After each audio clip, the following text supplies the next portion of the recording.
ಅಲ್ವಾ. ಹುಲಿ ಮತ್ತು ಹೂಜಿ ಗೃಹ ಅನ್ನೋದ್ರ ಬಗ್ಗೆ ನಿಮಗೆ ಗೊತ್ತಿದೆ ಅಲ್ವಾ. ಇದು ರಾಷ್ಟ್ರೀಯ ಪ್ರಾಣಿ. ಮತ್ತು ಹೂಜಿ ಅಂತಂದರೆ ಹೂದಾನಿ, ಗೃಹ ಅಂತ ಹೇಳಿದ್ರೆ ಮನೆ ಅಲ್ವಾ. ನೆಕ್ಸ್ಟ್ ನೋಡಿ, ಎರಡನೇ ಮೇನಲ್ಲಿ ಕೊಟ್ಟಿರುವ ಪದಗಳನ್ನು ಗುಂಡಾಗಿ ನಕಲು ಮಾಡಿಸಿ.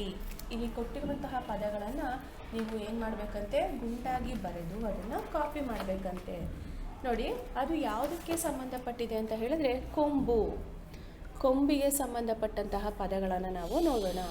ಕುಸುರಿ, ಕುಸುರಿ, ಗುರು, ಚುರುಮುರಿ, ಚುಟುಕು, ತುರುಬು, ಧುರೀಣಿ, ಡುಮುಕಿ, ಪುನುಗು, ಯುವ, ರುಜು, ಲುಂಗಿ, ಹಾವು.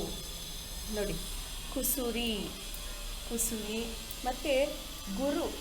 ಕುಸುರಿ ಅಂತ ಹೇಳಿದರೆ ಅದು ಒಂದು ಕೆಲಸ, ಆಯಿತಾ. ಗುರು ಅಂತ ಹೇಳಿದ್ರೆ ಮಕ್ಕಳೇ ಗುರುಗಳು. ಹಾಗೆ ಚುರುಮುರಿ, ಚುರುಮುರಿ ಅಂತ ಹೇಳಿದ್ರೆ ಮಕ್ಕಳೇ ನೀವು ತಿಂತೀರಾ ಅಲ್ವಾ. ಸಂಜೆ ಟೈಮ್ ಆಯಿತು ಅಂತ ಹೇಳಿದ್ರೆ ನೀವು ಏನು ಮಾಡ್ತೀರಾ, ಸ್ನ್ಯಾಕ್ಸ್ ಎಲ್ಲ ತಿನ್ನೋಕೆ ಹೋಗ್ತೀರಾ. ಪಾನಿಪುರಿ, ಗೋಬಿ ಅಂತೆ, ಮಸಾಲೆ ಪುರಿ ಅಂತೆ, ಅದನ್ನೆಲ್ಲ ತಿನ್ನೋಕೆ ಹೋಗ್ತೀರಲ್ವ. ಅದನ್ನು ನಾವು ಚುರುಮುರಿನೂ ಕೂಡ ನೀವು ತಿನ್ನೋಕೆ ಹೋಗ್ತೀರಲ್ವ. ಅಂತಹ ಒಂದು ಸ್ನ್ಯಾಕ್ಸ್ ಐಟಮನ್ನು ನಾವು ಚುರುಮುರಿ ಅಂತ ಹೇಳ್ತೀವಿ. ಆ ಚುರುಮುರಿ ಅನ್ನೋದು ಕೂಡ ಕೊಂಬುಗೆ ಸಂಬಂಧಪಟ್ಟಂತಹ ಒಂದು ಪದವನ್ನು ನಾವು ರಚನೆ ಮಾಡ್ಬೋದು.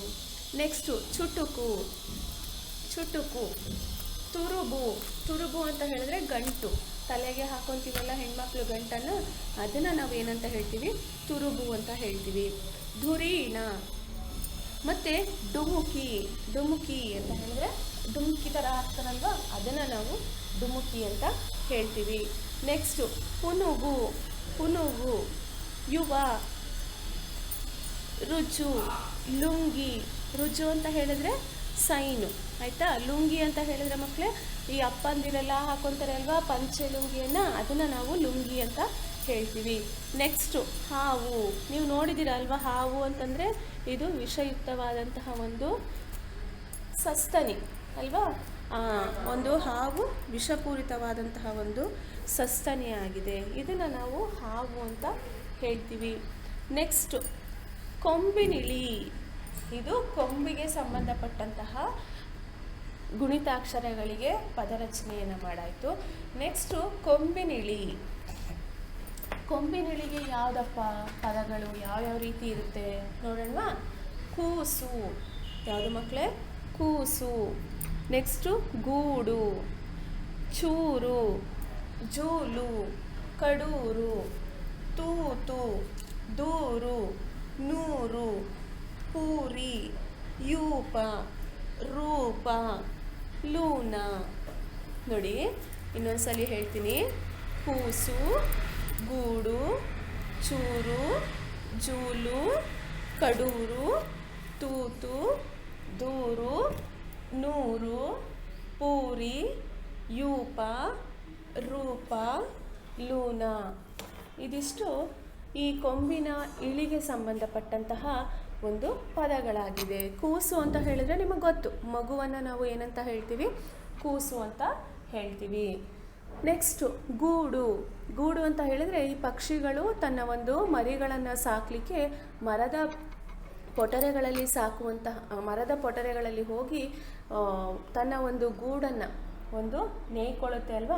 ಅದನ್ನು ನಾವು ವಾಸಸ್ಥಾನವನ್ನು, ಮರದ ಪೊಟರೆಗಳಲ್ಲಿ ವಾಸಸ್ಥಾನವಾಗಿ ಹುಲ್ಲುಗಳನ್ನು, ಕಡ್ಡಿಗಳನ್ನು ಇಟ್ಕೊಂಡು ಎಣ್ಕೊಳ್ಳುವಂತಹ ಒಂದು ಪಕ್ಷಿಗಳ ವಾಸಸ್ಥಾನವನ್ನು ನಾವು ಗೂಡು ಅಂತ ಹೇಳ್ತೀವಿ. ಚೂರು.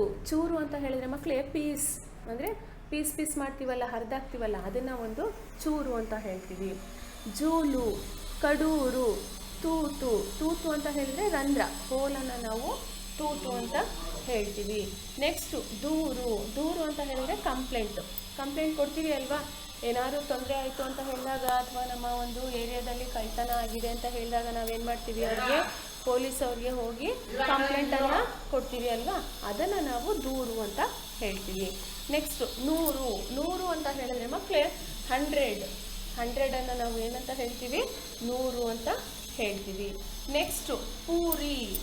ಪೂರಿ ಅಂತ ಹೇಳಿದ್ರೆ ನೀವು ತಿಂತಿರಲ್ವಾ, ಗೊತ್ತಲ್ವಾ, ತಿನ್ನೋ ಒಂದು ತಿಂಡಿಯನ್ನು ನಾವು ಏನಂತ ಹೇಳ್ತೀವಿ, ಪೂರಿ ಅಂತ ಹೇಳ್ತೀವಿ. ನೆಕ್ಸ್ಟು ಯೂಪ. ನೆಕ್ಸ್ಟು ಯಾವುದು ಮಕ್ಕಳೇ, ಯೂಪ. ನೆಕ್ಸ್ಟು ರೂಪ. ರೂಪ ಅಂತ ಹೇಳಿದ್ರೆ ಸೌಂದರ್ಯ. ಆ ಸೌಂದರ್ಯವನ್ನು ನಾವು ಏನಂತ ಹೇಳ್ತೀವಿ? ರೂಪ ಅಂತ ಹೇಳ್ತೀವಿ. Next Luna. ನೆಕ್ಸ್ಟ್ ಯಾವುದು ಮಕ್ಕಳೇ? ಲೂನ. ಲೂನ ಅಂತ ಹೇಳಿದ್ರೆ ನಾವು ಬೈಕ್ಗಳನ್ನು ಓಡಿಸ್ತೀವಲ್ವ, ಹಿಂದಿನ ಕಾಲದಲ್ಲಿ ಜಾಸ್ತಿ ಇದನ್ನು ಓಡಿಸ್ತಾ ಇದ್ರು. ಈ ಆ್ಯಕ್ಟಿವಾ, ಪಲ್ಸರು, ರಾಯಲ್ ಎನ್ಫೀಲ್ಡು ಆ ರೀತಿ ಎಲ್ಲ ಬರೋದಕ್ಕಿಂತ ಮುಂಚಿತವಾಗಿ ಇದನ್ನು ಈ ಲೂನದಲ್ಲಿ ಜಾಸ್ತಿ ಓಡಾಡ್ತಾ ಇದ್ರು. ಹಿಂದಿನ ಕಾಲದಲ್ಲಿ ಲೂನವನ್ನು ಬಳಸ್ತಾ ಇದ್ರು. ಆ ಲೂನವನ್ನು ನಾವು ಕಾಣಲಿಕ್ಕೆ ಆಗಲ್ಲ. ಇದು ಅಪರೂಪವಾದಂತಹ ಒಂದು ವೆಹಿಕಲ್ ಆಗಿದೆ. ಆದರೆ ಹಿಂದಿನ ಕಾಲದಲ್ಲಿ ಇದನ್ನು ಯಥೇಚ್ಛವಾಗಿ ಬಳಸ್ತಾ ಇದ್ರು ಮಕ್ಕಳೇ. ಇದನ್ನು ನಾವು ಏನಂತ ಹೇಳ್ತೀವಿ? ಲೂನ ಅಂತ ಹೇಳ್ತೀವಿ.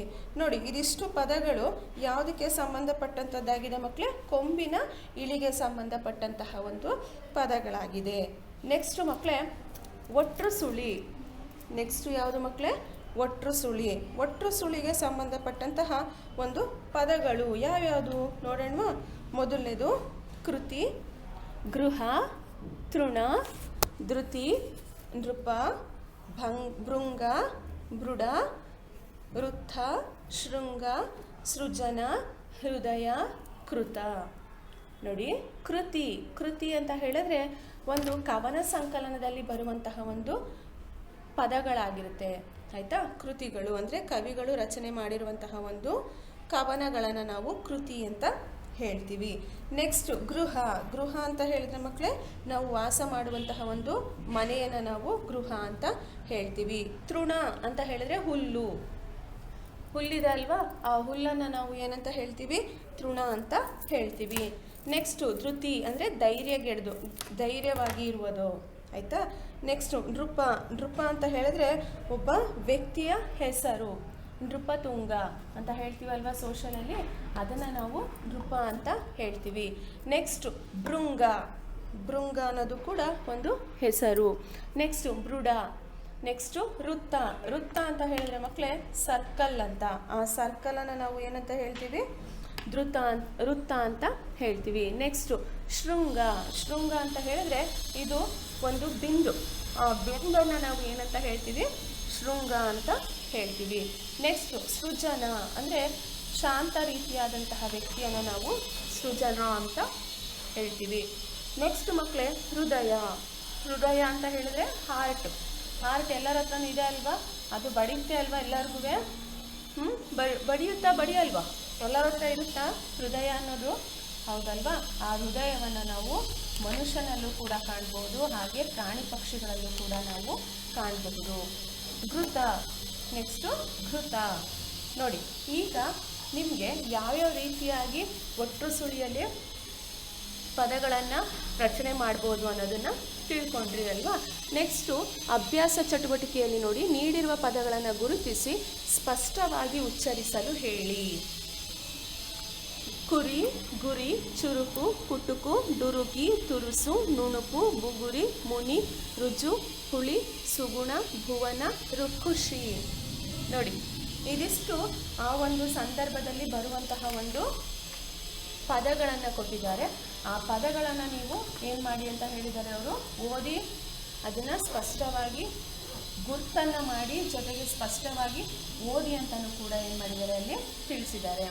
ಹಾಗಾದರೆ ಮಕ್ಕಳೇ, ಇವತ್ತಿನ ತರಗತಿಯಲ್ಲಿ ನಿಮಗೆ ಕೊಂಬು, ಕೊಂಬಿನಿಳಿ, ಒಟ್ರು ಸುಳಿ ಅನ್ನೋ ಒಂದು ಗುಣಿತಾಕ್ಷರಗಳಿಗೆ ಯಾವ ರೀತಿಯಾಗಿ ಪದಗಳನ್ನು ರಚನೆ ಮಾಡೋದು ಅನ್ನೋದನ್ನು ತಿಳಿಸ್ಕೊಟ್ಟಿದ್ದೀನಿ ಮಕ್ಕಳೇ.